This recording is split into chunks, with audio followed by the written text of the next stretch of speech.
Welcome again to our channel. तो आज हम बात करने वाले हैं बीपीएससी के प्रीवियस ईयर क्वेश्चन के बारे में, जो आपके आने वाले बीपीएससी के एग्जाम के लिए जो काफ़ी ज़्यादा इंपॉर्टेंट रहने वाले हैं। इसमें हम जो है आपके जो है बीपीएससी के जो प्रीवियस ईयर क्वेश्चन है, हर एक क्वेश्चन को करने वाले हैं, साथ ही साथ उसके एक्सप्लेनेशन को भी डील करेंगे। और इस एक्सप्लेनेशन से आपका लगभग 10 या 20 क्वेश्चन बन जाएगा, यानी कि एक क्वेश्चन में लगभग 10 या 20 क्वेश्चन आपका क्या होगा, आपका एक्सप्लेन किया हुआ रहेगा। तो चलिए इस वीडियो को स्टार्ट करते हैं और फर्स्ट क्वेश्चन की ओर बढ़ते हैं। ठीक है, फर्स्ट क्वेश्चन आपका, निम्नलिखित में से किस समिति के आयोग या समिति या आयोग ने न्याय पंचायत बनाने की सिफारिश की। ठीक है, तो आपका जो पंचायती राज व्यवस्था जो है आपका किस सिफारिश पे आया आपका, तो वो है आपका बलवंत राय मेहता समिति ने। कौन कौन सी समिति आपका, बलवंत राय मेहता। ठीक है, तो अब इससे संबंधित तथ्य के बारे में बात कर लेते हैं। तो इस समिति यानी बलवंत राय मेहता समिति का जो गठन था हुआ था 1957 में। कब हुआ था आपका, 1957 में। ठीक है, अध्यक्ष कौन थे आपके, बलवंत राय मेहता। और गठन का कारण क्या था, तो सामुदायिक विकास कार्यक्रम एवं राष्ट्रीय स्तर राष्ट्रीय विस्तार सेवा। ठीक है, तो सामुदायिक विकास कार्यक्रम एवं राष्ट्रीय विस्तार सेवा की समीक्षा हेतु। ठीक है, रिपोर्ट कब प्रस्तुत किया गया था, तो 1957 में। अब मुख्य सिफारिश क्या थी, तो त्रिस्तरीय पंचायती व्यवस्था आनी चाहिए, जिसमें आपके पंचायती राज व्यवस्था जो है वो 3 स्तर में बटा होना चाहिए। ग्राम पंचायत ग्राम स्तर में, पंचायत समिति प्रखंड या खंड स्तर में, और जिला परिषद जिला स्तर पर। ठीक है, न्याय पंचायत का गठन होने चाहिए, यानी कि छोटे छोटे विवादों कि निपटारे हेतु जो है न्याय पंचायत का गठन होना चाहिए। ग्राम सभा को लोकतंत्र का आधार बनाने पर जोर दिया गया। और वित्तीय बोल सकते हैं, वित्तीय विकेंद्रीकरण की सिफारिश की गई। ठीक है, वित्तीय विकेंद्रीकरण की सिफारिश की गई। अब यहाँ पर न्याय पंचायत क्या होता है, तो ग्राम स्तर पर अर्ध न्यायिक, ठीक है, न्यायिक होगा यहाँ पे, न्यायिक संस्था जो कि छोटे छोटे विवादों का निपटारा करेगी। और इससे क्या होगा कि सस्ता सरल और त्वरित न्याय प्रदान करने का उद्देश्य होगा। ठीक है, तो न्याय पंचायत क्या होता है, तो ग्राम लेवल पे, यानी कि बोल सकते हो कि गाँव के लेवल पे जो है आपका किसी भी छोटे छोटे विवादों का निपटारा करने के लिए जो आपका न्याय पंचायत का गठन करना। ठीक है, तो ये किस सिफारिश में आपका बोला गया था, तो बलवंत राय मेहता समिति की सिफारिश में। ठीक है, कब गठन किया गया था, तो 1957 में। अब चलिए अब इसमें कुछ जो है अनुच्छेद के बारे में बात कर लेते हैं। तो आपका जो है ग्राम पंचायत यानी कि पंचायती राज व्यवस्था जो है आपका किस किस भाग में है, तो संविधान के आपके भाग 9 में है, अनुच्छेद 243 से 243 ओ तक। ठीक है, और ये किस संविधान संशोधन अधिनियम के द्वारा जोड़ा गया था, तो 73वां संविधान संशोधन अधिनियम 1992 के द्वारा जो है पंचायतों को जो है संवैधानिक दर्जा मिला। ठीक है, और इसमें टोटल कितने विषय दिए गए हैं, तो राज्य से, ठीक है, राज्य के विषय से 29 विषय जो है किनको दिया गया, तो आपके पंचायतों को दिया गया। ठीक है, और इसका उल्लेख जो है आपके 11वीं अनुसूची में है। ठीक है, तो 11वीं अनुसूची में 29 विषय जो है पंचायतों को क्या किए गए थे, दिए गए थे। ठीक है, अब यहाँ पर कुछ इंपॉर्टेंट जो है समिति के बारे में बात कर लेते हैं। अशोक मेहता समिति, जो कि आपके जो है 1978 में अशोक मेहता ने लाए थे, जो कि आपके एक त्रिस्तरीय पंचायती राज व्यवस्था था, जिसमें जिला परिषद और मंडल पंचायत थे। ठीक है, अब यहाँ पर जीवी के राव समिति, ठीक है, जीवी के राव समिति, जो कि आपके 1985 में लाया था। कौन लाए थे आपके, जीवी के राव। ठीक है, तो जिसमें आपके जिला परिषद को सशक्त बनाने का जोर दिया गया था। अगला आपका एल एम सिंघवी समिति, यानी एल एम सिंघवी ने लाया था इसको 1986 में, और पंचायतों को संवैधानिक दर्जा देने की सिफारिश की थी। सरकारिया आयोग, ठीक है, सरकारिया आयोग जो कि 1983 में लाया गया था, आरएस सरकारिया के द्वारा, जो कि केंद्र और राज्य के संबंधों की समीक्षा करेगी। ठीक है, तो यानी कि न्याय पंचायत बनाने की जो सिफारिश जो है किनके द्वारा किया गया था, तो आपका बलवंत राय मेहता समिति के द्वारा, जो कि आपके घर किस साल गठन किया गया था, तो 1957 में। ठीक है, तो चलिए अगले क्वेश्चन के बढ़ते हैं। अगला क्वेश्चन आपका, निम्नलिखित में से कौन सा कार्य स्थानीय स्वशासन के अधिकार क्षेत्र में नहीं आता। तो देखिए कि यहाँ पे विकल्प दिया गया था, तो जो है स्थानीय स्वशासन के अधिकार क्षेत्र में कौन कौन सा आता है आपका, सार्वजनिक स्वास्थ्य, स्वच्छता, जनोपयोगी सेवा और सार्वजनिक अनुशासन का रखरखाव। ठीक है, तो ये आपका ये क्षेत्र जो है नहीं आता है। यहाँ पर आपका सार्वजनिक अनुशासन का रखरखाव जो है आपके पुलिस के द्वारा किए जाते हैं। ठीक है, और पुलिस जो है आपका राज्य और केंद्र के सूची में आती है। ठीक है, तो राज्य और केंद्र सूची में आपके कौन आते हैं, आपके यानी संघ सूची और राज्य सूची में आपके कौन से विषय आते हैं, आपके सार्वजनिक अनुशासन का रखरखाव। ठीक है, तो अब यहाँ पर बात आता है क्यों नहीं आते हैं, तो सार्वजनिक अनुशासन और पुलिस व्यवस्था राज्य का विषय है, ना कि स्थानीय निकाय का। ठीक है, तो यह कार्य राज्य सरकार और पुलिस प्रशासन के अधीन होता है। अब यहाँ पर बात किया जाए कि पंचायत और नगर पालिका, ठीक है, तो इन दोनों में क्या अंतर होता है, तो पंचायत जो कि आपके सार्वजनिक स्वास्थ्य, स्वच्छता एवं सफाई, यानी कि इनमें कौन कौन से कार्य आते हैं, ये विषय आते हैं। ठीक है, स्वच्छता एवं सफाई, पेयजल व्यवस्था, ग्रामीण सड़कें, जनोपयोगी सेवाएं, कृषि, पशुपालन, लघु सिंचाई, शिक्षा, समाज कल्याण आदि विषय जो है आपके पंचायत में आते हैं। ठीक है, और नगर पालिका में आपका सार्वजनिक स्वास्थ्य, स्वच्छता, जलापूर्ति, सड़क एवं प्रकाश व्यवस्था, जनोपयोगी सेवाएं, नगरीय नियोजन, वाणिज्य, उद्योग और उद्यान आदि आते हैं। ठीक है, अब यहाँ पर कानून व्यवस्था किसका कार्य है, ठीक है, तो लोक व्यवस्था और पुलिस, लोक व्यवस्था पब्लिक ऑर्डर और पुलिस जो है आपका राज्य का दायित्व है। किसका दायित्व है, आपका राज्य का दायित्व है, और संविधान की 7वीं अनुसूची में रखा गया है। तो 7वीं अनुसूची में जो आपका कौन सा आपका राज्य सूची है, जिसमें आपके लोक व्यवस्था और पुलिस जो है, लोक व्यवस्था और पुलिस जो आपके राज्य सूची में आते हैं, जो कि कौन से अनुसूची में आपके 7वीं अनुसूची में। ठीक है, कौन से अनुसूची में आपके 7वीं अनुसूची में, और 11वीं अनुसूची में। ठीक है, 11वीं अनुसूची में आपके जो है पंचायती राज व्यवस्था को जो है आपके कितने विषय दिए गए हैं, आपके 29 विषय दिए गए हैं। ठीक है, अब यहाँ पर संवैधानिक प्रावधान के बारे में बात कर लेते हैं, स्थानीय स्वशासन के बारे में। ठीक है, तो पंचायतों के लिए जो है भाग 9 है, जिसमें आपके 243 से 243 ओ तक के अनुच्छेद दिए गए हैं, और नगर पालिकाओं के लिए जो है भाग 9 के ए में 243 पी से 243 जेड जी तक आपके क्या अनुच्छेद है। अब 243 जी में जो है पंचायतों की शक्ति का अधिकार है, और 243 के डब्लू में, ठीक है, 243 के डब्लू में नगर पालिकाओं की शक्ति का उल्लेख है। और 11वीं अनुसूची में जो है पंचायतों के लिए कितने विषय आपके 29 विषय हैं, जबकि 12वीं अनुसूची में जो है आपके नगर पालिकाओं के लिए जो है 18 विषय है। ठीक है, तो चलिए अगले क्वेश्चन की ओर बढ़ते हैं। अगला क्वेश्चन आपका पंचायती राज प्रणाली किस सूची में है? तो पंचायती राज प्रणाली जो आपके किस सूची में रखा गया है? तो राज्य सूची में रखा गया है। ठीक है, तो इसको हम डिस्कस कर लेते हैं। तो पंचायती राज प्रणाली जो है किस सूची में रखा गया? आपका राज्य सूची में। ठीक है, और इसमें टोटल कितने विषय आते हैं? तो आपके टोटल कितने विषय आते हैं? 29 विषय आते हैं। कितने विषय? 29 विषय। और ये 29 विषय जो है किस सूची के द्वारा दिया गया? आपका राज्य सूची के द्वारा दिया गया। ठीक है, तो पंचायती राज प्रणाली किस सूची में आते हैं? आपके राज्य सूची में। अब यहाँ पर बात आता है इसके संवैधानिक आधार के बारे में। तो जो आपके राज्य सूची को जो है किसमें रखा गया? आपका 7वीं अनुसूची में रखा गया है। राज्य सूची के प्रविष्टि 5 में जो है आपका स्थानीय स्वशासन व्यवस्था का उल्लेख किया गया है। ठीक है, तो राज्य सूची के प्रविष्टि 5 में जो है आपका स्थानीय स्वशासन संस्था के विषय हैं। अब राज्य सूची के प्रविष्टि 5 में जो है क्या लिखा हुआ है? तो स्थानीय स्वशासन अर्थात नगर पालिकाएं, सुधार न्यास, जिला बोर्ड, खनन बसावट प्राधिकरण और स्थानीय स्वशासन के उद्देश्य के लिए अन्य स्थानीय प्राधिकारी। ठीक है, अब यहाँ पर बात करते हैं कि ये आपका जो पंचायती राज व्यवस्था जो है ये किस संविधान संशोधन के द्वारा लाया गया था, यानी कि कानूनी अधिकार कब प्राप्त हुआ था? तो 73वां संविधान संशोधन अधिनियम 1992 पंचायतों को संवैधानिक दर्जा प्रदान किया गया और भाग 9 जोड़ा गया, जिसमें आपके अनुच्छेद 243 से 243 तक उल्लेख किया गया आपका किसमें? पंचायती राज व्यवस्था का। ग्राम सभा, ग्राम पंचायत, पंचायत समिति, जिला परिषद को संवैधानिक मान्यता मिला। और 11वीं अनुसूची में आपके पंचायती राज व्यवस्था में आपके यानी ग्राम पंचायती व्यवस्था में आपके 29 विषय पंचायत को सौंपे गए थे। ठीक है, 29 विषय किसको सौंपे गए? आपके पंचायत को। अब यहाँ पर आते हैं, यहाँ पर याद रखने का कुछ ट्रिक है आपके। तो पंचायतों का जो विषय है वो किस विषय में आते हैं? आपके राज्य के विषय में आते हैं। ठीक है, और 73वां संविधान संशोधन के द्वारा पंचायतों को संवैधानिक दर्जा प्राप्त हुआ और 74वां संविधान संशोधन के द्वारा नगर पालिका को संवैधानिक दर्जा प्राप्त हुआ। अब यहाँ पर बात किया जाता है मुख्य बातों के बारे में। तो पंचायतों का निर्माण, संरचना, अधिकार जो है राज्य सरकार तय करती है। संसद जो है राज्य सूची के विषय में सामान्यतः कानून नहीं बना सकती, लेकिन कुछ अनुच्छेद हैं 243, 250, 252। ठीक है, तो इनके तहत जो आपके संसद क्या काम कर सकते हैं? कानून बना सकते हैं। ठीक है, यानी कि कुछ आपातकाल के दौरान जो है संसद कानून बना सकता है। कुछ आपके दो देशों के आपसी समझौते के कारण जो आपके कानून बना सकते हैं संसद। ठीक है, तो इसलिए पंचायती राज जो है आपका किसका विषय? आपका राज्य का विषय है, लेकिन संसद जो है आपके इस पे कानून नहीं बना सकते हैं। सिर्फ अपवाद में आपके कौन कौन से अनुच्छेद आ जाते हैं? आपके 249, 250 और 252। ठीक है, अब चलिए अगले क्वेश्चन की ओर बढ़ते हैं। अगला क्वेश्चन आपका, किन राज्यों ने पंचायतों में महिलाओं को 50% आरक्षण दिया है? ठीक है, तो 50%। अब देखिए पहले हम यहाँ पर बात कर लेते हैं। तो संविधान में जो है आपके न्यूनतम कितना परसेंट आरक्षण देने की गारंटी देता है? आपका 33%। लेकिन राज्य जो है अपनी आवश्यकता अनुसार जो है आपके आरक्षण को क्या कर सकती है? बढ़ा सकती है। तो राज्य जो है, कई राज्य जो है आपका कितना परसेंट आरक्षण दिए हैं महिलाओं को? तो 50%। ठीक है, और संविधान के अनुसार कितना परसेंट देना है? तो 33% अनिवार्य है, लेकिन राज्य जो है अपनी आवश्यकता अनुसार जो है इसको बढ़ा सकती है। तो 33% देना अनिवार्य है, लेकिन राज्य कितने परसेंट देते हैं? आपके 50%। अब यहाँ पर संवैधानिक प्रावधान जो है आपका किसमें? आपके किस अनुच्छेद के द्वारा जो है आपका आरक्षण देने का प्रावधान है? तो अनुच्छेद 243D। तो अनुच्छेद 243D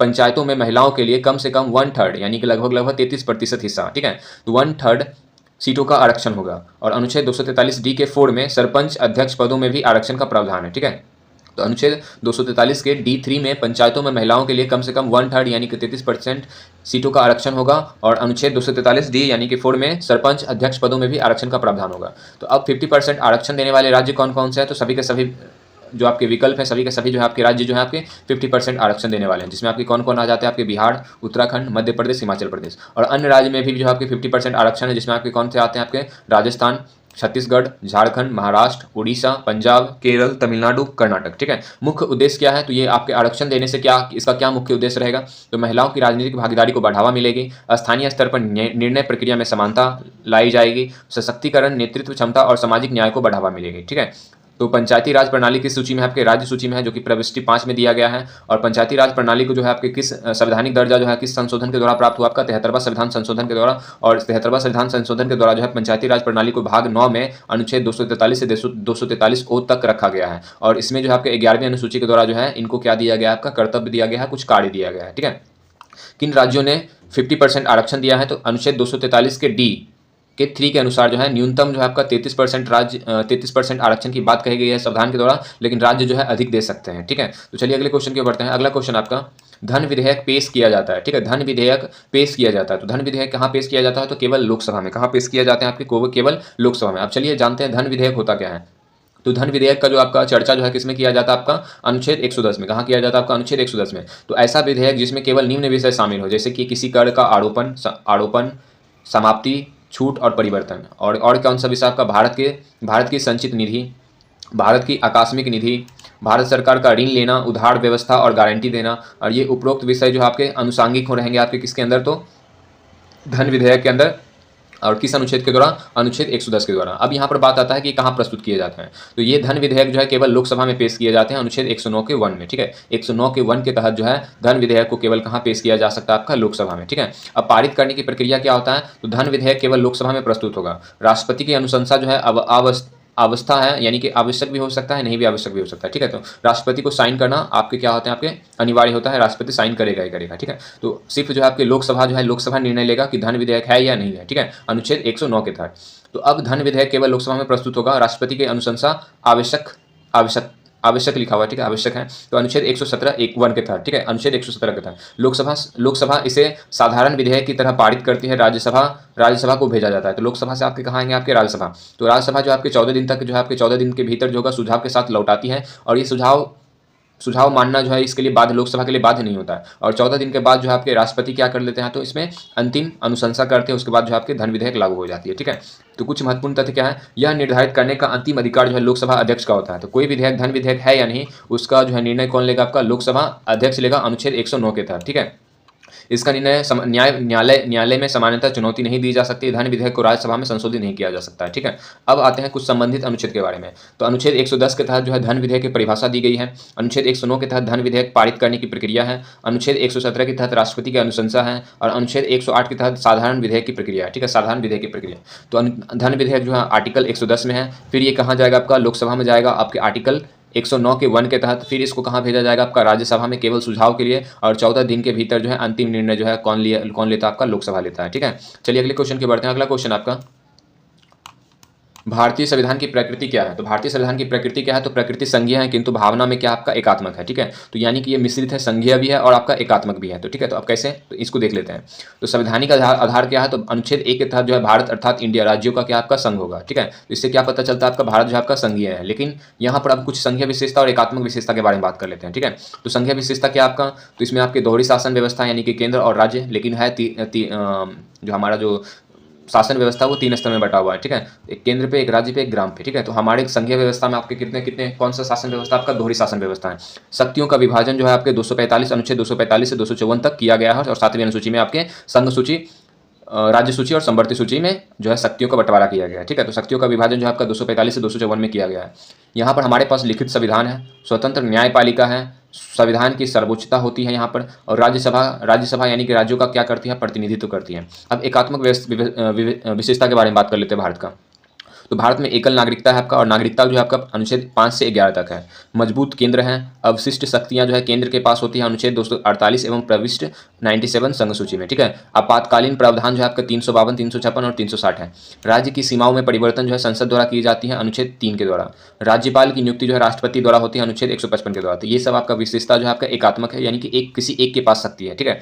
तो यानी कि इससे हम यह कह सकते हैं कि भारतीय संविधान की प्रकृति क्या आपका संघीय भी है और एकात्मक भी है, ठीक है। तो संघीय एवं एकात्मक का मिश्रण है, यानी कि भारतीय संविधान जो है आपका किसका मिश्रण है, आपका संघीय और एकात्मक का मिश्रण है, ठीक है। तो अब देख लेते हैं इसमें कुछ अनुच्छेद के बारे में, ठीक है। तो अनुच्छेद 1 जो है भारत राज्यों का संघ है। अनुच्छेद 248 अवशिष्ट शक्तियां जो है आपके किसके पास रहेगी, तो केंद्र के पास रहेगी। अनुच्छेद 352, 356, 360 एक तरह का क्या आपका आपातकालीन प्रावधान है।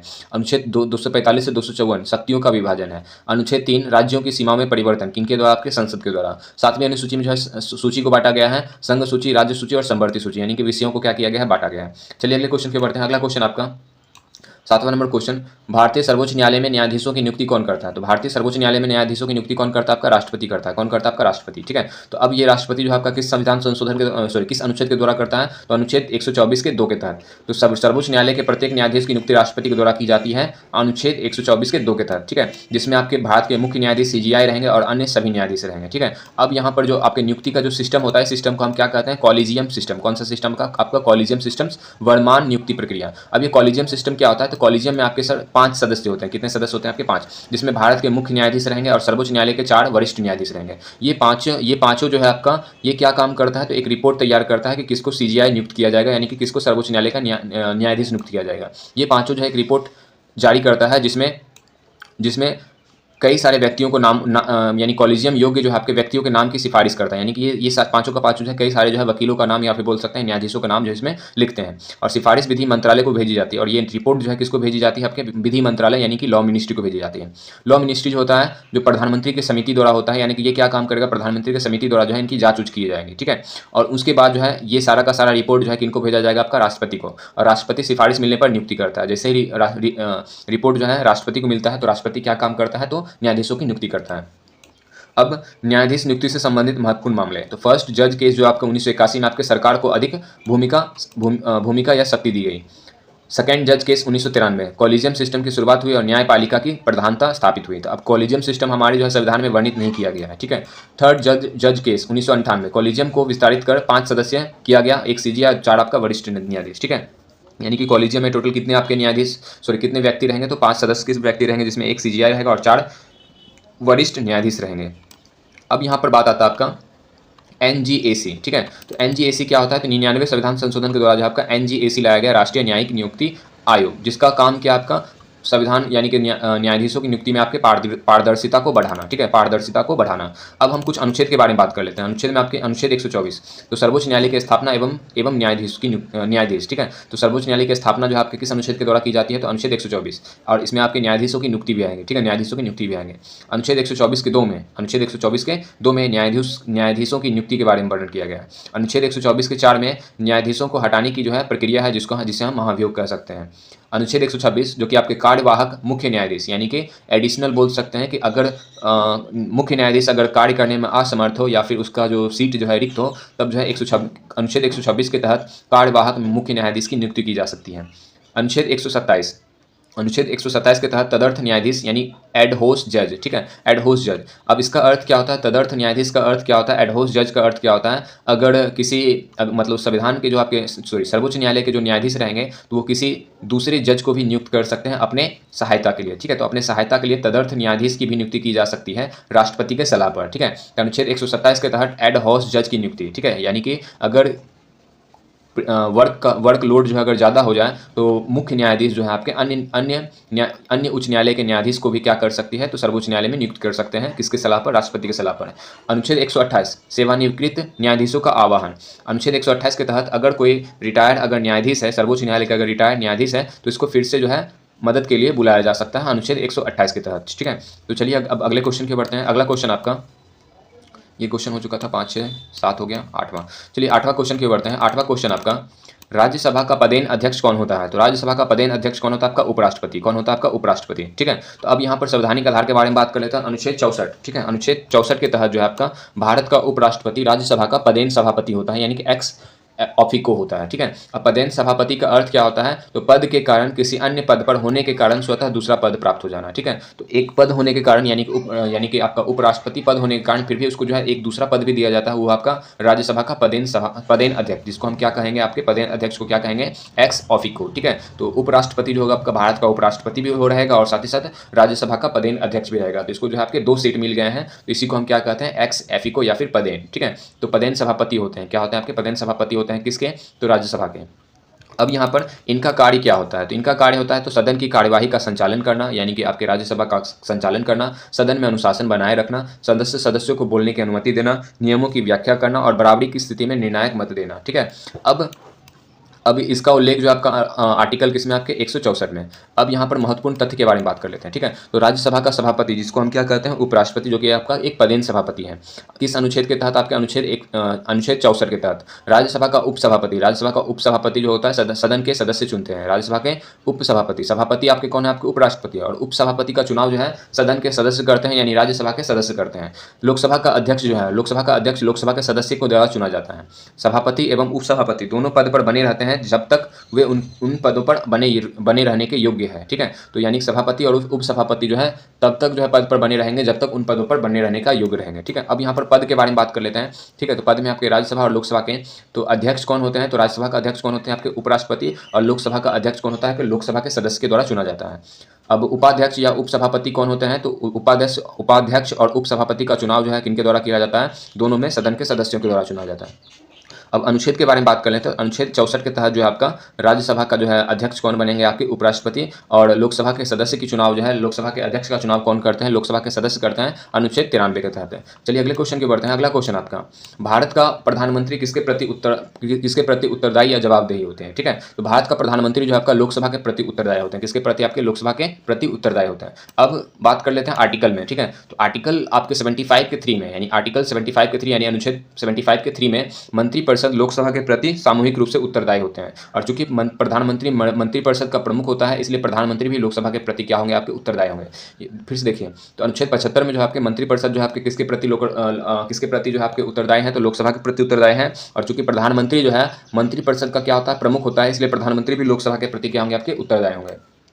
अब इसका अर्थ क्या होता है, यदि लोकसभा में सरकार का बहुमत समाप्त हो जाए या अविश्वास प्रस्ताव पारित हो जाए तो प्रधानमंत्री को इस्तीफा देना पड़ता है और पूरी मंत्रिपरिषद को इस्तीफा देना पड़ता है, तो नई सरकार का गठन किया जाएगा। ठीक है, तो अब सामूहिक उत्तरदायित्व होते हैं, क्या होते हैं आपके सामूहिक उत्तरदायित्व। यदि मंत्रिपरिषद का कोई निर्णय गलत माना जाता है तो केवल एक मंत्री नहीं, पूरी मंत्रिपरिषद जिम्मेदार होती है। यही अनुच्छेद 75(3) का सार है। ठीक है, अब यहाँ पर हम जो है कुछ प्रधानमंत्री जो होता है, प्रधानमंत्री जो होते हैं किसके प्रति, मतलब प्रधानमंत्री जो है राष्ट्रपति के प्रति क्यों जवाबदेही नहीं है, क्योंकि राष्ट्रपति जो है भारत का संवैधानिक प्रमुख है, लेकिन वास्तविक कार्यपालिका जो है आपका प्रधानमंत्री और मंत्रिपरिषद होती है। ठीक है, राष्ट्रपति सामान्यतः, अब देखो राष्ट्रपति का जो कार्य जो है वो किसके सलाह पर किया जाएगा, आपका मंत्रिपरिषद की सलाह पर। ठीक है, तो राष्ट्रपति जो आपका संवैधानिक प्रमुख है, लेकिन जो आपके हमारे देश का जो कार्यपालिका का जो प्रमुख होता है, वास्तविक कार्यपालिका का जो प्रमुख है वो कौन है, आपके प्रधानमंत्री और मंत्रिपरिषद होता है। और मंत्रिपरिषद के सलाह पर ही कौन कार्य करते हैं, आपके राष्ट्रपति कार्य करते हैं, अनुच्छेद 74 के तहत, 74 के तहत।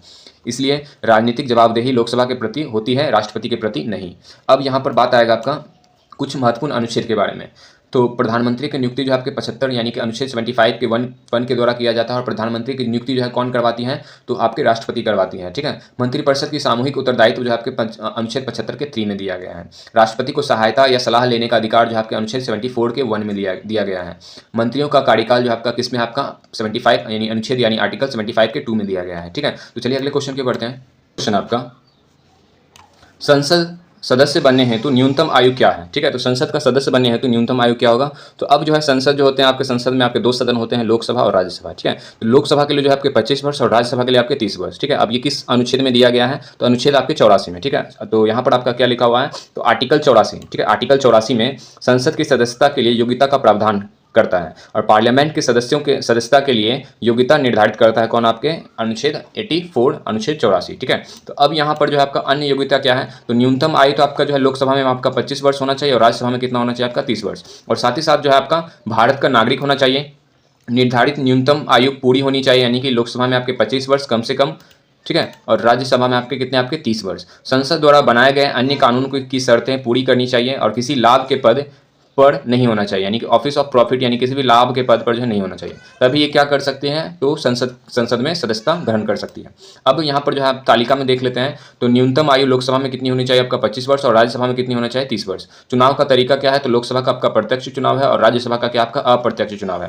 कार्यकाल कितने होते हैं, तो लोकसभा का आपका 5 वर्ष और राज्यसभा का कितना, आपका 6 वर्ष। ठीक है, कार्यकाल कितने आपके, लोकसभा के लिए 5 वर्ष और राज्यसभा के लिए आपके 6 वर्ष। और भंग जो आपका लोकसभा को जो है भंग किया जा सकता है, लेकिन राज्यसभा को भंग नहीं किया जा सकता। ये क्या होते हैं, आपके अस्थायी सदन होते हैं। ठीक है, अब यहाँ पर लोकसभा जो आपका कैसे याद रखेंगे, तो लोक पहले राज्य बाद में। ठीक है, तो लोक पहले यानी कि पहले कौन आएगा, आपका 25 वर्ष, और राज्य बाद में यानी कि कितने, आपके 30 वर्ष। ठीक है, चलिए अगले क्वेश्चन के बढ़ते हैं। अगला क्वेश्चन आपका, सर्वोच्च न्यायालय के न्यायाधीशों की सेवानिवृत्ति की आयु क्या होती है। तो ठीक है, तो सर्वोच्च न्यायालय के जो न्यायाधीश हैं, तो इनका जो रिटायरमेंट का जो आयु होती है वो कितनी होती है, तो वो कितनी होती है, आपके 65 वर्ष। कितनी होती है, आपके 65 वर्ष। ठीक है, तो अब ये किस अनुच्छेद में दिया गया है, तो अनुच्छेद 124 के 2 के तहत सर्वोच्च न्यायालय के न्यायाधीश जो आपके 65 वर्ष की आयु तक पद पर बने रहते हैं। ठीक है, और अब यहाँ पर बात किया जाएगा आपका न्यायालय की तुलना में। ठीक है, तो एक सर्वोच्च न्यायालय का जो आपका 65 वर्ष तक और उच्च न्यायालय का आपका 62 वर्ष तक। ठीक है, सर्वोच्च न्यायालय का 65 वर्ष तक और उच्च न्यायालय का आपका 62 वर्ष तक। ठीक है, और ये आपके जो 65 वर्ष जो आपके ये किस अनुच्छेद में दिया गया है, तो अनुच्छेद 124 के 2 में जो है आपका सुप्रीम कोर्ट SC यानी कि सुप्रीम कोर्ट न्यायाधीश की सेवानिवृत्ति जो है आयु कितनी होनी चाहिए, 65 वर्ष।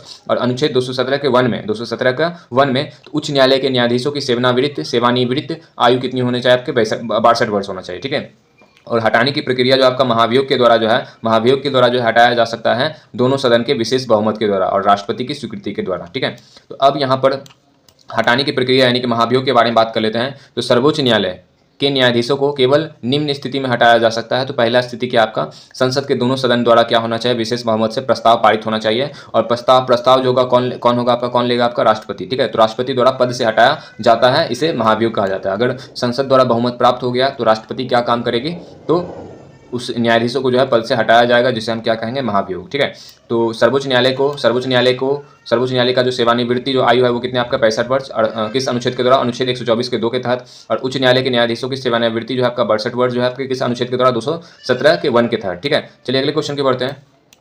अगला क्वेश्चन आपका, केंद्र सरकार में उच्चतम नागरिक सेवा अधिकारी कौन होता है। तो केंद्र सरकार में उच्चतम नागरिक सेवा अधिकारी कौन होता है आपका, मंत्रिमंडल सचिव। कौन होता है आपका, मंत्रिमंडल सचिव।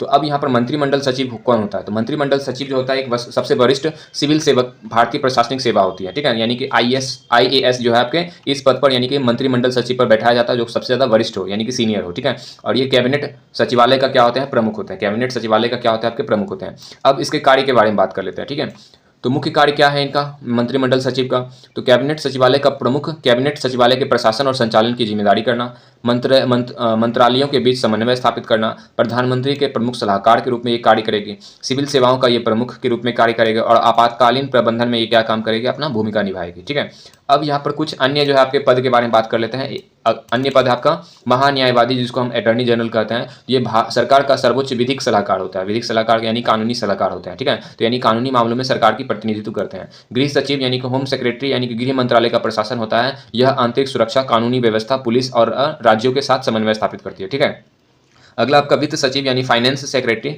जो वित्त मंत्रालय का प्रशासन होती है, बजट, राजस्व, व्यय और आर्थिक नीतियों का प्रबंधन करती है। ठीक है, तो मंत्रिमंडल सचिव की नियुक्ति जो है किनके द्वारा की जाती है, तो प्रधानमंत्री के सलाह पर की जाती है। और यह पद आमतौर पर IAS अधिकारी को दिया जाता है, और इसे भारत को सिविल सेवा ढांचे में शिखर यानी कि यानी कि शिखर माना जाता है, सबसे जो है हाईएस्ट पोस्ट माना जाता है। ठीक है, और यह पद आमतौर पर सचिव स्तर का होता है, जो कैबिनेट सचिवालय का प्रशासनिक एवं नीतिगत दायित्व संभालता है। ठीक है, तो अब यहाँ पर परीक्षा के लिए जो है एक पंक्ति में, यानी कि केंद्र सरकार में उच्चतम नागरिक सेवा अधिकारी जो है आपके कौन होता है, आपके मंत्रिमंडल सचिव, और इसकी नियुक्ति जो है आपके किसके सलाह पर की जाती है, तो प्रधानमंत्री के सलाह पर की जाती है। तो चलिए अब अगले क्वेश्चन के बढ़ते हैं। अगला क्वेश्चन है आपका, भारत में राष्ट्रीय आय की गणना में एक समस्या है। तो भारत में राष्ट्रीय आय की गणना में जो आपका क्या समस्या है, आपका असंगठित क्षेत्र। क्या आपका असंगठित क्षेत्र। तो सबसे पहले हम राष्ट्रीय आय के बारे में बात कर लेते हैं। राष्ट्रीय आय क्या होता है, तो एक वर्ष में देश के भीतर देश की सीमा के भीतर उत्पादित सभी अंतिम वस्तुओं एवं सेवाओं के कुल मौद्रिक मूल्य को हम क्या कहते हैं, राष्ट्रीय आय कहते हैं। और इसके प्रमुख मापन जो है, मापन संकेतक कौन है, आपके GDP है, GNP है और NNP है। ठीक है, अब समस्या क्या होती है, असंगठित क्षेत्र। तो असंगठित क्षेत्र जो होते हैं क्या होते हैं, तो वे सभी आर्थिक गतिविधियां जो संगठित ढांचे में पंजीकृत नहीं होती है, और जिनका लेखा जोखा नियमित रूप से उपलब्ध नहीं है। जैसे आपका एग्जाम्पल में रिक्शा चालक, फेरी वाला, दिहाड़ी मजदूर, छोटे दुकानदार, घरेलू कामकाज, कुटीर उद्योग, छोटे किसान, पशुपालक। ठीक है, तो इन सबको क्या कहा जाता है, असंगठित क्षेत्र। इनकी आय का जो है कोई लेखा जोखा नहीं होता है, जो कि आपके राष्ट्रीय आय की गणना में क्या होती है, समस्या पैदा करती है। ठीक है, अब ये असंगठित क्षेत्र से समस्या क्यों है, तो इसकी आय का सही रिकॉर्ड नहीं होता है, लेखा जोखा व्यवस्थित नहीं होते हैं, सरकार के पास विश्वसनीय आंकड़े नहीं होते हैं, GDP वो राष्ट्रीय आय का सही अनुमान लगाना कठिन हो जाता है, और देश के वास्तविक, ठीक है वास्तविक लिखा हुआ है, वास्तविक आर्थिक आकार का पता लगाना मुश्किल हो जाता है। चलिए अगले क्वेश्चन के बढ़ते हैं। अगला क्वेश्चन आपका, अब यहाँ कुछ इंपॉर्टेंट आपके हैं। ठीक है, तो राष्ट्रीय आय मापने के प्रमुख तरीके कौन कौन से आपके, उत्पादन विधि है, आय विधि है और व्यय विधि है। ठीक है, तो राष्ट्रीय आय मापने के प्रमुख विधि कौन कौन सा आपको, उत्पादन विधि, आय विधि और व्यय विधि। और भारत में राष्ट्रीय आय का अनुमान कौन लगाता है, तो NSO कौन लगाता है आपका, NSO राष्ट्रीय सांख्यिक कार्यालय। ठीक है, NSO राष्ट्रीय सांख्यिक कार्यालय यानी ministry of statistics and programme implementation. ठीक है, तो भारत सरकार द्वारा विभिन्न सर्वेक्षण, नमूने, अध्ययनों और स्रोतों से डेटा लेकर राष्ट्रीय आय का अनुमान लगाया जाता है। तो चलिए अब अगले क्वेश्चन की बढ़ते हैं। अगला क्वेश्चन आपका, भारत में कृषि पुनरावृत्ति प्रदान करने के लिए शिखर स्तर का बैंक का नाम क्या है। ठीक है, तो पुनर्वित्त, ठीक है पुनर्वित्त है। तो भारत में कृषि पुनर्वित्त प्रदान करने के लिए शिखर स्तर के बैंक का नाम क्या आपका, तो कृषि तथा ग्रामीण विकास राष्ट्रीय बैंक। ठीक है, कृषि तथा ग्रामीण विकास राष्ट्रीय बैंक, जिसको हम नाबार्ड कहते हैं। ठीक है, नाबार्ड जिसका फुल फॉर्म क्या होगा आपका, national bank for agriculture and rural development. ठीक है, तो ये आपका नाबार्ड जो है आपका किसानों को जो है पुनर्वित्त प्रदान करता है, यानी कि वित्त देने का काम करता है, बोल सकते हैं कि लोन देने का काम करता है। अब नाबार्ड की स्थापना कब की गई थी, तो 12 जुलाई 1982 को। कब की गई थी, 12 जुलाई 1982 के। और किस आधार पर बनाया गया था, तो नाबार्ड एक्ट 1981 के द्वारा। नाबार्ड का मुख्यालय कहाँ आपका मुंबई महाराष्ट्र में, और स्वामित्व जो है आपके किसके किसके स्वामित्व पे काम करते हैं, तो भारत सरकार का पूर्ण स्वामित्व है इस पे, ठीक है। तो अब नाबार्ड क्या है, तो यह भारत का शिखर विकास वित्तीय संस्थान है और कृषि और ग्रामीण विकास के लिए पुनर्वित्त विकास और पर्यवेक्षण प्रदान करती है। सीधे किसानों को ऋण नहीं देती है बल्कि वित्तीय संस्थानों को सहायता करती है, ठीक है। अब यहाँ पर जो है गठन की पृष्ठभूमि के बारे में बात कर लेते हैं। तो इनका गठन, नाबार्ड का गठन जो है आपके किस समिति के द्वारा किया गया था, तो शिवरामन समिति के द्वारा, ठीक है। तो शिवरामन समिति की सिफारिश पर गठित किया गया था नाबार्ड को, ठीक है। और इसने आरबीआई के एग्रीकल्चर क्रेडिट डिपार्टमेंट और एआरडीसी के कार्यों को अपने अधीन लिया है, ठीक है। कि तो किसके किसके किसके कार्यों को, तो आरबीआई के एग्रीकल्चरल क्रेडिट डिपार्टमेंट और एआरडीसी को जो है एआरडीसी के कार्यों को अपने अधीन में लिया है, ठीक है। तो ये नाबार्ड जो है आपका सहकारी बैंक को क्या काम करती है, वित्त देती है, और यह सहकारी बैंक जो है आपका किसान, ग्रामीण और उद्यमी को जो है वित्त देती है, ठीक है, यानी कि आपके कर्ज देती है। अब नाबार्ड का जो है मुख्य कार्य क्या है, तो कृषि ऋण का पुनर्वित्त करना, ग्रामीण विकास को बढ़ावा देना, स्वयं सहायता समूह कार्यक्रम चलाना, क्षमता निर्माण एवं प्रशिक्षण देना, नीति समर्थन एवं परामर्श देना, ठीक है। तो ये इनका काम होता है। अब यहाँ पर 2025 और 2026 के बारे में बात कर लेते हैं वर्तमान संदर्भ में।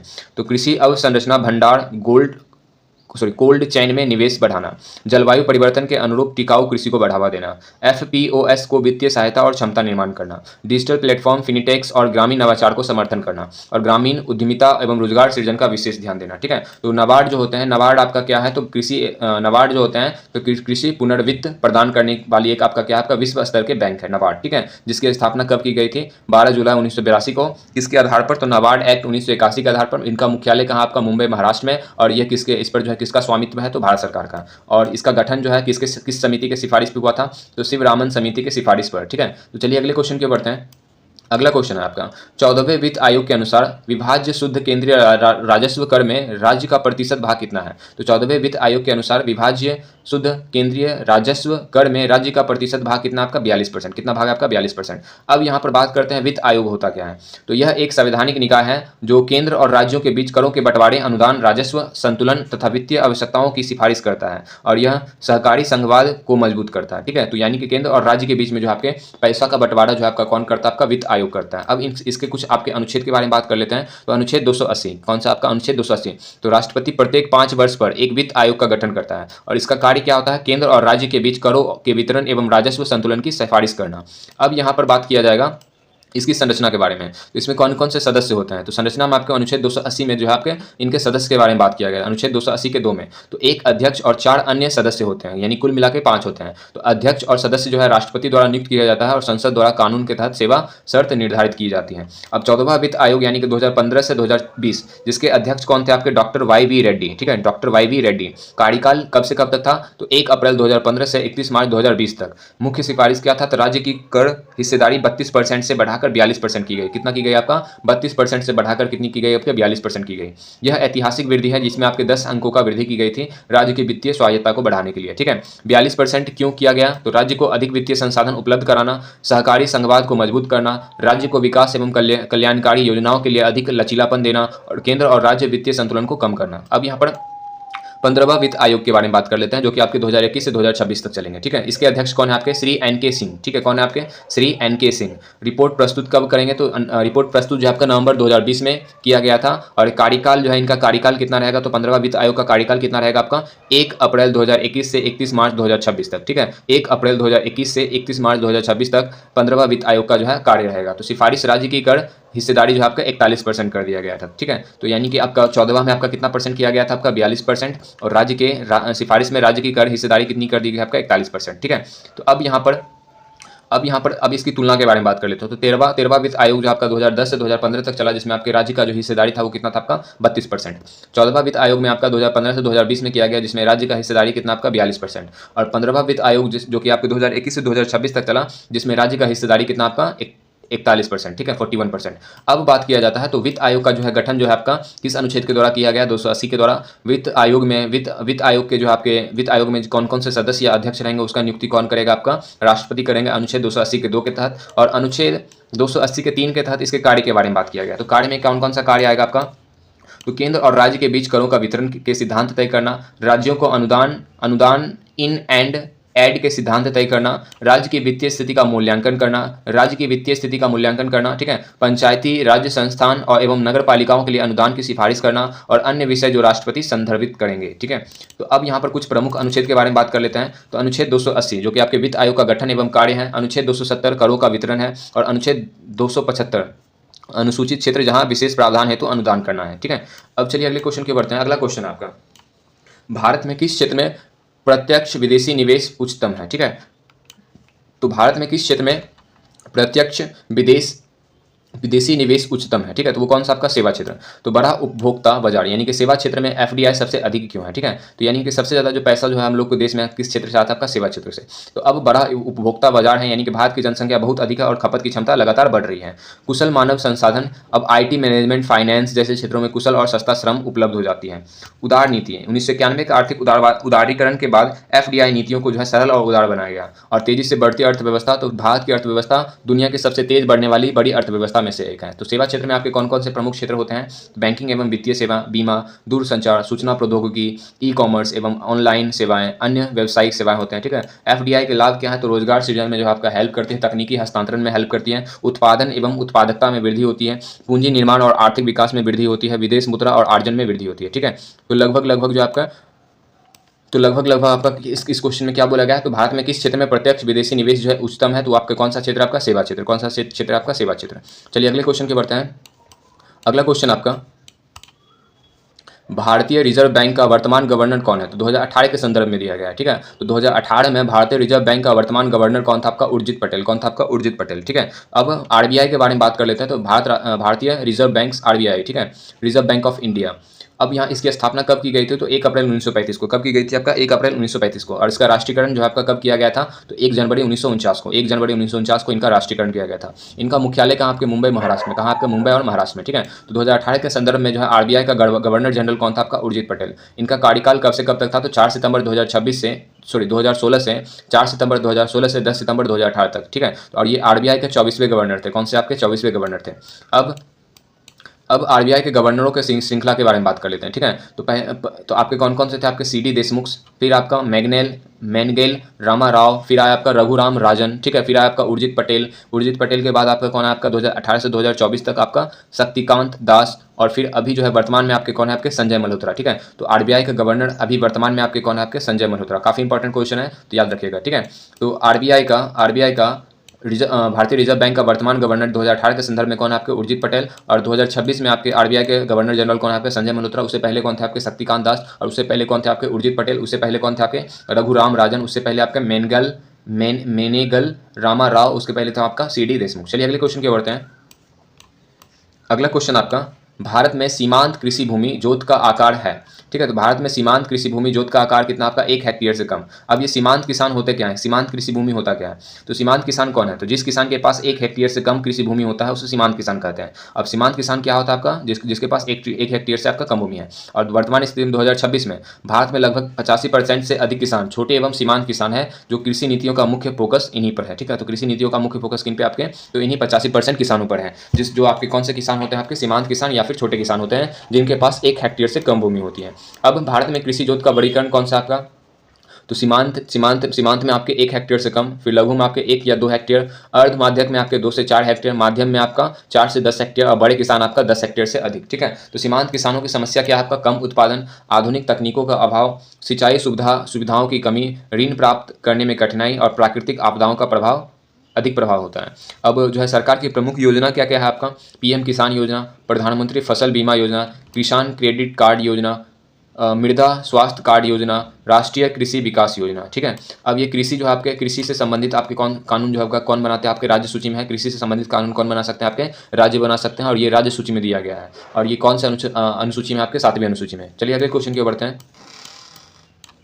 अगला क्वेश्चन आपका, वैश्वीकरण में सम्मिलित नहीं है, ठीक है। ग्लोबलाइजेशन में आपके कौन से सम्मिलित नहीं है, ठीक है। तो सार्वजनिक क्षेत्र की इक्विटी का विनिवेश, ठीक है। तो वैश्वीकरण में आपके कौन सा आपके सम्मिलित नहीं है, सार्वजनिक क्षेत्र की इक्विटी का विनिवेश, ठीक है। अब इनके बारे में बात कर लेते हैं, ये होता क्या है। तो वैश्वीकरण क्या होता है, तो किसी देश की अर्थव्यवस्था का विश्व की अर्थव्यवस्था में जुड़ना। तो वैश्वीकरण के मुख्य तत्व क्या है, आपके आयात शुल्क में कमी, आयात लाइसेंसिंग का अनुमूलन, और प्रत्यक्ष विदेशी निवेश को बढ़ावा देना, यानी एफडीआई को बढ़ावा देना, यानी फॉरेन कंट्री जो है आपका फॉरेन कंट्री का आगमन को बढ़ावा देना, ठीक है। तो ये ग्लोबलाइजेशन का क्या होता है, आपका मुख्य तत्व है। तो आयात शुल्क में कमी यानी विदेशी वस्तुओं का आयात आसान होता है, व्यापार बढ़ता है, ठीक है। अगर आयात शुल्क में अगर कमी होगा, ठीक है, तो विदेशी वस्तुओं का आयात आसान होता है और व्यापार बढ़ता है। आयात लाइसेंसिंग का अनुमूलन यानी व्यापारिक प्रतिबंध जो है कम होते हैं और व्यापार सुगम होते हैं। और प्रत्यक्ष विदेशी निवेश को बढ़ावा देना यानी विदेशी कंपनियों निवेश करती है, पूंजी प्रवाह बढ़ता है।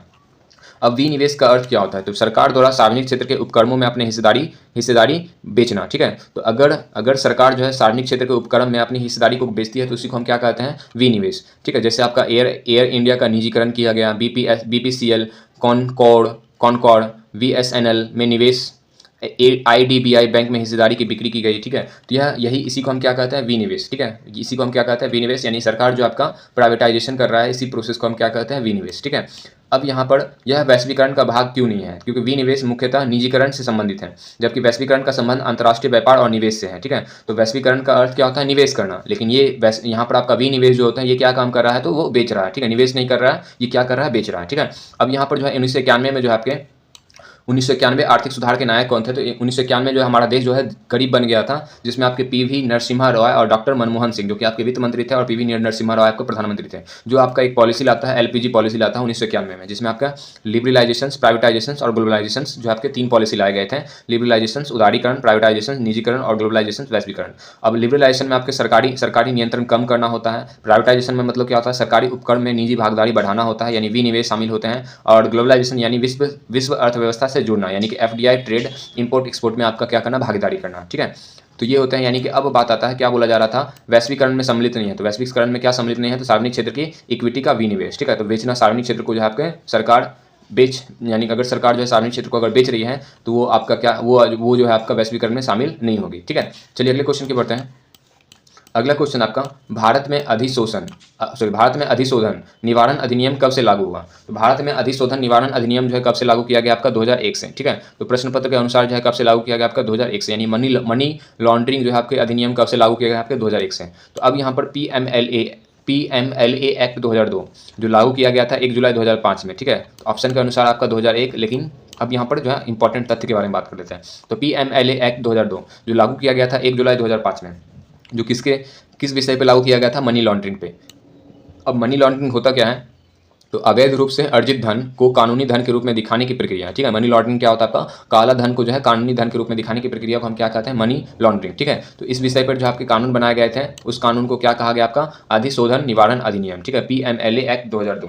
मनी लॉन्ड्रिंग की प्रक्रिया क्या होती है, तो प्लेसमेंट क्या होती है, आपका प्लेसमेंट, लेयरिंग्स और इंटीग्रेशंस, ठीक है। प्लेसमेंट्स का अर्थ क्या होता है, अवैध धन को वित्तीय प्रणाली में लाना। लेयरिंग का अर्थ क्या होता है, धन के स्रोत और लेन देन को छुपाना। और इंटीग्रेशन का अर्थ क्या होता है, धन को वैध आय के रूप में अर्थव्यवस्था में वापस लाना, ठीक है। प्लेसमेंट का अर्थ क्या हो, अवैध धन को वित्तीय प्रणाली में लाना। लेयरिंग का अर्थ क्या होता है, धन के स्रोत और लेन देन को छुपाना। और इंटीग्रेशन का अर्थ क्या होता है, धन को वैध आय के रूप में व्यवस्थित में अर्थव्यवस्था में वापस लाना। अब PMLA के मुख्य उद्देश्य क्या है, तो काले धन को रोक लगाना, आतंकवाद के वित्त पोषण को रोकना, अवैध संपत्ति को जब्त करना, आर्थिक अपराधों पर नियंत्रित करना और वित्तीय प्रणाली को पारदर्शी बनाना। अब प्रमुख एजेंसियां कौन कौन सी आपके, ED है यानी इनफोर्समेंट डायरेक्टरेट है आपका, यानी जांच, गिरफ्तारी और संपत्ति जब्त करने की शक्ति जो है इनके पास होती है। फाइनेंशियल इंटेलिजेंस यूनिट यानी FIU, financial intelligence unit FIU यानी संदिग्ध लेन देन की निगरानी और रिपोर्ट करना। महत्वपूर्ण वर्तमान तथ्य में आपके महत्वपूर्ण क्या है, तो महत्वपूर्ण वर्तमान तथ्य में देखते हैं तो ED को व्यापक जांच एवं गिरफ्तारी का अधिकार है, ठीक है। ED को जो है व्यापक जांच एवं गिरफ्तारी का अधिकार है।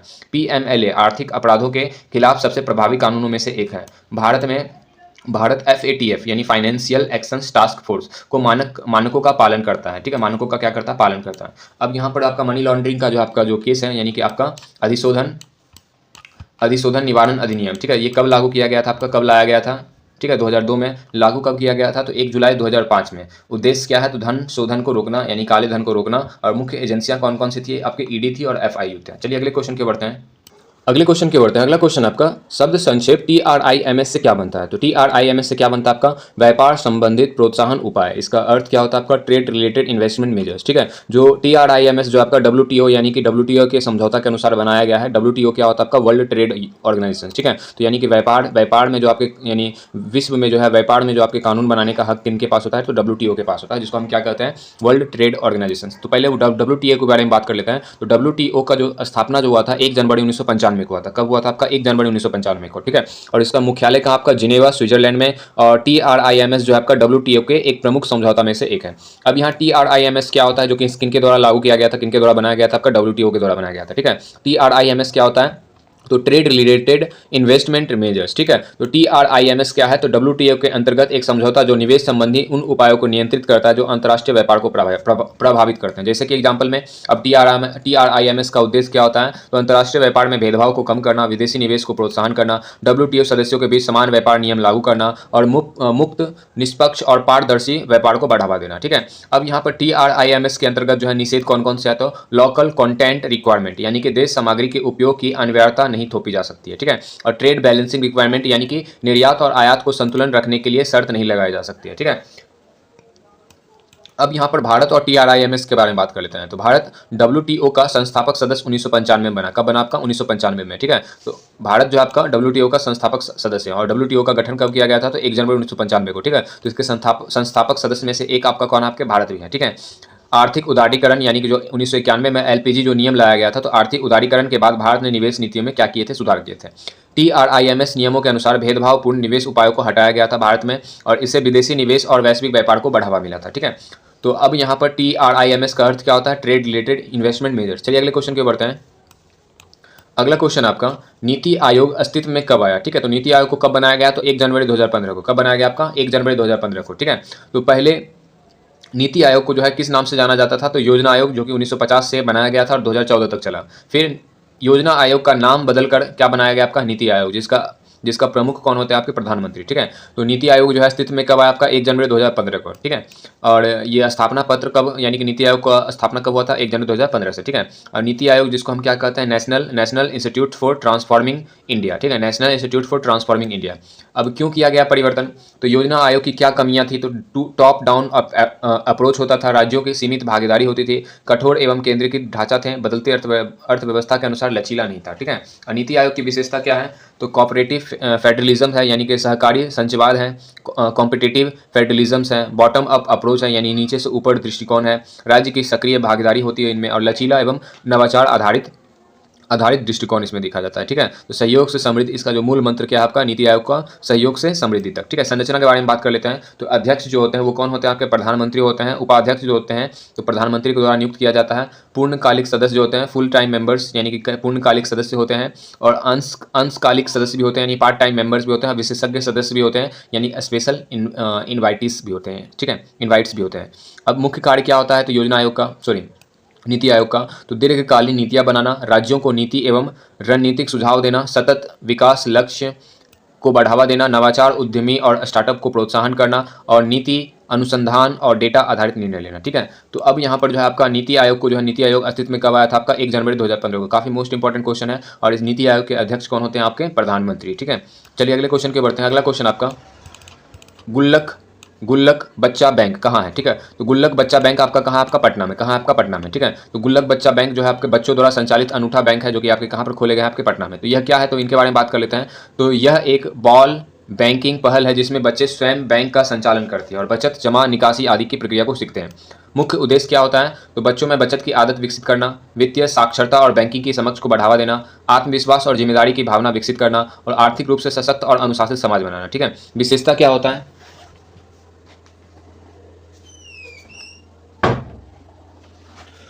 तो विशेषता के बारे में बात कर लेते हैं। तो बच्चों द्वारा संचालित बैंक, बचत खाता, जमा निकासी की व्यवस्था होती है, लेखा जोखा, पासबुक्स, खातावाही का रख रखाव गरीब एवं वंचित बच्चों के लिए उपयोगी होते हैं, ठीक है। वित्तीय समावेशन और सामाजिक नवाचार का उत्कृष्ट उदाहरण है, ठीक है। तो ये कैसे कार्य करते हैं? तो बच्चे सदस्य बनते हैं, गुल्लक में पैसा जमा करते हैं, बच्चे ही जमा निकासी का रिकॉर्ड रखते हैं, नियमित बैठक में बैंक संचालन सीखते हैं, बच्चों को बैंकिंग, बचत और खर्च की शिक्षा मिलती है, ठीक है। तो चलिए अगले क्वेश्चन की बढ़ते हैं। अगला क्वेश्चन आपका, भारत सरकार ने अखिल भारतीय थोक मूल्य सूचकांक WPI के लिए आधार वर्ष 2004 से 5 से बदलकर किस वर्ष को बनाया गया? ठीक है, तो भारत सरकार ने अखिल भारतीय थोक मूल्य सूचकांक WPI के लिए जो है आधार वर्ष 2004 से 5 से बदलकर कितना कर दिया गया आपका? 2011 से 12 में, ठीक है।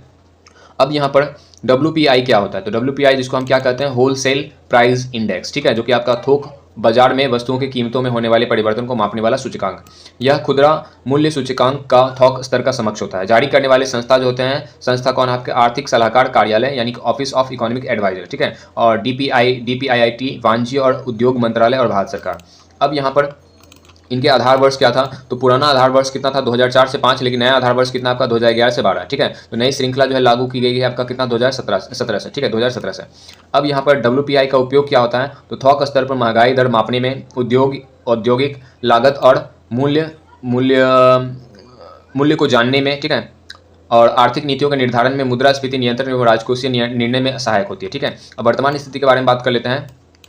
तो हाल के वर्षों में WPI मुद्रास्फीति में उतार चढ़ाव देखा गया है। उदाहरण जैसे आपका 2020 से 21 में आपका -1.31% था मुद्रास्फीति, 2021 से 22 में आपका कितना था 12.94%, 2022 से 23 में आपका 3.85%, 2023 से 2024 में आपका 0.26%, यानी अप्रैल 2023 से अप्रैल 2024 का तक का औसत है ये, ठीक है। चलिए अगले क्वेश्चन के बढ़ते हैं। अगला क्वेश्चन मोस्ट इंपॉर्टेंट क्वेश्चन है। जनगणना 2011 के अनुसार पुरुष एवं स्त्रियों दोनों में प्रतिशत साक्षरता किस राज्य की न्यूनतम है। तो 2011 के जनगणना के अनुसार जो है पुरुष एवं स्त्रियों दोनों में प्रतिशत साक्षरता जो आपका बिहार राज्य में जो है बहुत ज़्यादा कम है, ठीक है। अब साक्षरता का परिभाषा क्या होता है, तो जनगणना के अनुसार 7 वर्ष या उससे अधिक आयु का वह व्यक्ति जो किसी भी भाषा में पढ़ और लिख सकता है हो, उसको हम क्या कहेंगे, साक्षर कहलाते हैं, ठीक है। अब जो होता है आपका, अब जो यहाँ पर आपका 3 राज्यों की साक्षरता दर इनमें देख लेते हैं आपके।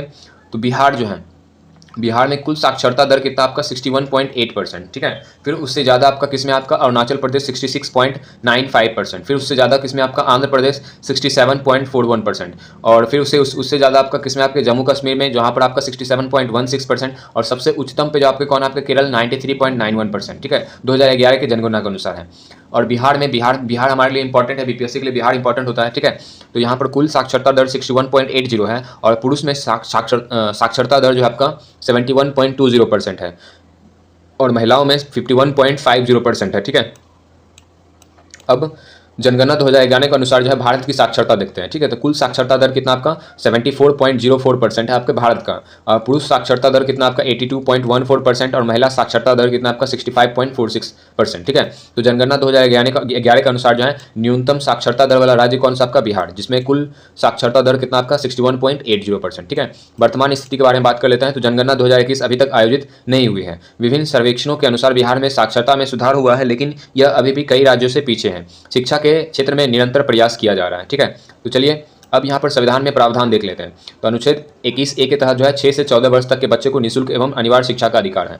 अनुच्छेद 45 6 वर्षों तक के बच्चों के लिए प्रारंभिक देखभाल एवं शिक्षा की व्यवस्था है, जो कि आपके नीति निर्देशक तत्व में आते हैं, ठीक है, नीति निर्देशक तत्व में आते हैं। अनुच्छेद 45। अनुच्छेद 46 के आपका अनुसूचित जाति, अनुसूचित जनजाति एवं अन्य कमजोर वर्गों की शिक्षा और आर्थिक हितों की विशेष देखभाल एवं उन्नति। और अनुच्छेद 51A के में क्या दिया गया है, माता पिता यानी अभिभावकों का कर्तव्य है कि वे अपने 6 से 14 वर्ष के बच्चों को शिक्षा दिलाएं, ठीक है। तो 2011 के जनगणना के अनुसार जो है न्यूनतम साक्षरता वाला राज्य कौन है आपका, बिहार, जिसमें आपके कुल साक्षरता दर कितने आपके 61.80%, पुरुष में साक्षरता दर कितना आपका 71.20%, और महिला में साक्षरता दर कितना आपका 51.50%। चलिए अगले क्वेश्चन के बढ़ते हैं। अगला क्वेश्चन आपका, बिहार में कृषि भूमि की जोतों का औसतन आकार दूसरे राज्य की तुलना में क्या है आपका, न्यूनतम है, ठीक है।